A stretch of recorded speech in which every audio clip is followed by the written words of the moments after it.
मंडळी, एखादी व्यक्ती जर तुम्हाला सांगत असेल, की तो IAS अधिकारी आहे, त्याच्याकडे मोठा बंगला आहे, महागड्या गाड्या आहेत, सरकारी अधिकाऱ्यांसोबत उठ-बस आहे आणि दिल्लीपर्यंत त्याचे कनेक्शन आहे, तर तुम्ही त्याच्यावर विश्वास ठेवाल का? पण बिहारच्या खगडिया जिल्ह्यात समोर आलेल्या एका प्रकरणातून याच विश्वासावर मोठा प्रश्नचिन्ह निर्माण केला आहे. नाव आहे मनीष कुमार गुप्ता. माध्यमांच्या वृत्तानुसार मनीषने तब्बल अनेक वर्ष स्वतःची ओळख IAS अधिकारी म्हणून करून दिली.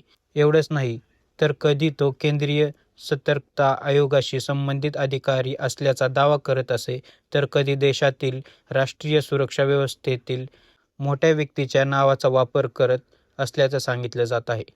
आता या सगळ्यात सर्वात धक्कादायक गोष्ट म्हणजे त्याची कथित आलिशान जीवनशैली. खगडियामधील त्याच्या बंगल्याची चर्चा सध्या मोठ्या प्रमाणात होत आहे. माध्यमांच्या वृत्तानुसार हा बंगला तब्बल 5 मजली असून त्यामध्ये अत्याधुनिक आणि आलिशान सुविधा असल्याचं समोर आलं आहे. घराच्या सुरक्षेसाठी मोठ्या प्रमाणात CCTV कॅमेरे लावण्यात आले आहेत. काही वृत्तांमध्ये घरात जवळपास 50 ते 100 CCTV कॅमेरे असल्याचं नमूद करण्यात आलं आहे. बंगल्याच्या परिसरात महागड्या गाड्या असल्याची माहितीही सांगितली जात आहे. त्यामुळे बाहेरून पाहिलं तर हा एखाद्या मोठ्या उद्योगपतीचा किंवा अतिशय श्रीमंत व्यक्तीचा बंगला वाटतो, अशी परिस्थिती होती.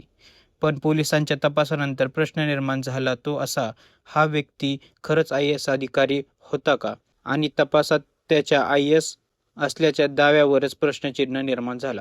म्हणजेच एकीकडे आलिशान बंगला, महागड्या गाड्या आणि सरकारी अधिकाऱ्यासारखी वागणूक, तर दुसरीकडे स्वतःची सरकारी ओळखच बनावट असल्याचा आरोप. पोलिसांनी त्याच्या घरची झडती घेतल्यानंतर अनेक गोष्टी तपासाच्या केंद्रस्थानी आल्या आहेत. या घराचा वापर नेमका कशासाठी केला जात होता? त्याने सरकारी अधिकारी असल्याचं सांगून कोणकोणत्या लोकांशी संपर्क केला? या कथित बनावट ओळखीच्या माध्यमातून त्याने आर्थिक किंवा इतर कोणते फायदे मिळवले?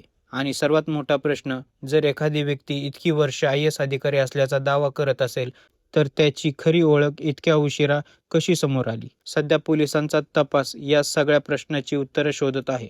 बंगला, कागदपत्र, आर्थिक व्यवहार, संपर्क आणि त्याच्या कथित सरकारी ओळखीशी संबंधित प्रत्येक दाव्याची चौकशी होणे महत्त्वाचे आहे.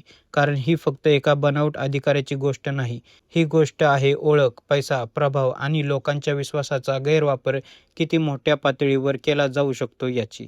या संपूर्ण प्रकरणाचा तपास पुढे गेल्यानंतर मनीष कुमार गुप्ताच्या या कथित IAS ओळखीमागचं खरं नेटवर्क किती मोठं होतं हे समोर येणं बाकी आहे. धन्यवाद.